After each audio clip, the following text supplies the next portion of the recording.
ప్రజలను ఉద్దేశించిన మాట్లాడుతూ ఆయన మాట్లాడిన విధానం కానీ అది కానీ చూస్తుంటే పిచ్చి బాగా ముదిరినట్టుగా కనిపిస్తుంది.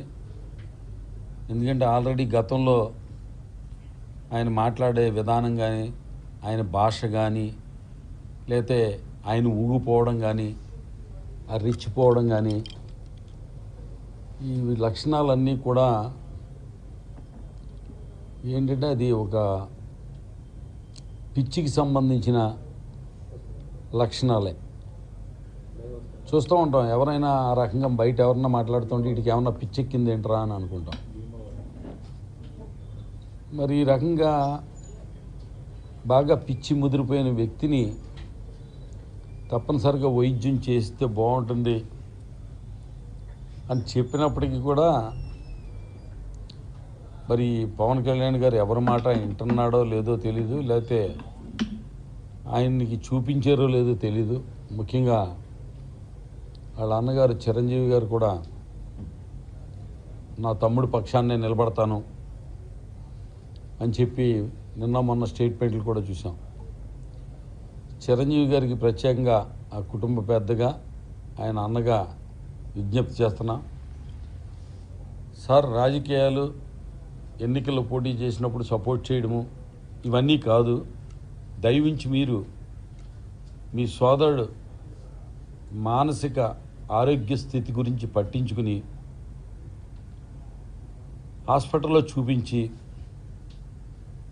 కొంతకాలం సభ్య సమాజంలోకి రాకుండా ఆపితే గనక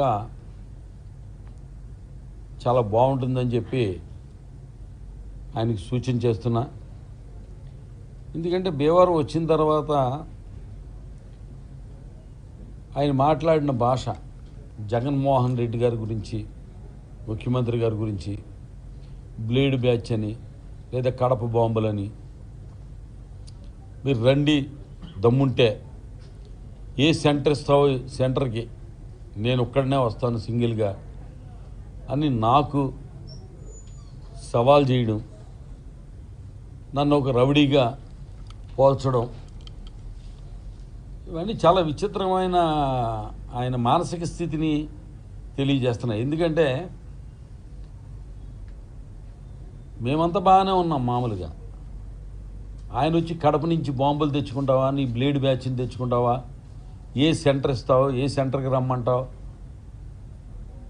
అలాగే జగన్మోహన్ రెడ్డి గారు రౌడీ నేను రౌడీ అన్నట్టుగా మాట్లాడుతుంటే అసలు ఇక్కడ ఈ భాషను బట్టి చూస్తుంటే ప్రజలకి స్పష్టంగా అర్థమవుతుంది రౌడీ బ్యాచ్, రౌడీ ఎవరు అన్నది. రౌడీ భాష మాట్లాడుతుంది ఎవరు? పవన్ కళ్యాణ్ గారు. దమ్ముంటే ఏ సెంటర్ ఇస్తావో ఆ సెంటర్కి వస్తానంటున్నాడు. ఏంటి ఇది చిన్నపిల్లలు మాట్లాడుకునేటట్టు మనం చూస్తూ ఉంటాం పట్టణాల్లో. ఇది కూడా ఇప్పుడు కాదు, పూర్వం సెంటర్లు ఇచ్చుకునేవారు. అలాగే ఆ స్థాయికి దిగజారిపోయి ఒక ఆకు రౌడీలాగా మాట్లాడుతూ ఎదట వాళ్ళని రౌడీలని మాట్లాడతాం, బ్లేడ్ బ్యాచీలు అంటాం, గంజాయి బ్యాచీలు అంటాం. ఇవన్నీ చూస్తుంటే నిజంగా చాలా విచారం కలుగుతుంది. అదే సమయంలో భయం కూడా కలుగుతుంది. అంటే మనిషికి ఏదన్నా పిచ్చి పడితే దానివల్ల ఆ కుటుంబ సభ్యులు చుట్టుపక్కల ఉన్న వాళ్ళకి కొద్దిగా ఏమన్నా చిన్న ఇబ్బందే ఉంటుంది. కానీ కుక్కకి పిచ్చి పడితే అది కరిసిందనుకో మళ్ళీ బొడ్డు చుట్టూ ఇంజక్షన్ చేయించుకోవాలి, పచ్చిం చేయాలి. అంటే మనిషి స్థాయి నుంచి ఈయన ఏ స్థాయికి వెళ్ళిపోయాడు అనేది ఆయన భాష అది చూస్తుంటే నా నోటితోటి అనలేకపోతున్నాను. కానీ జనరల్గా మన సమాజంలో బాగా పిచ్చి ముదిరినట్లుగా ఏమన్నా పడితే ఈయన ఏమన్నా పిచ్చి కుక్క కరిసింది ఏంట్రా అంటాం, లేదా పిచ్చి కుక్కలాగా మాట్లాడుతున్నా మీదడిపోతున్నాడు ఏంట్రా అంటాం. ఇది జనరల్గా సమాజంలో మనం అందరం చాలాసార్లు మాట్లాడుకునేదే, మన లైఫ్ టైంలో చాలాసార్లు అనుకుంటాం. కాబట్టి ఈయన మాట్లాడే భాష అలాగే భీమవరం నియోజకవర్గానికి సంబంధించి డంపింగ్ యార్డ్ గురించి మాట్లాడుతున్నాడు ఆయన. గత ఎన్నికల్లో 19 ఎన్నికల ముందు ఎన్నికల్లో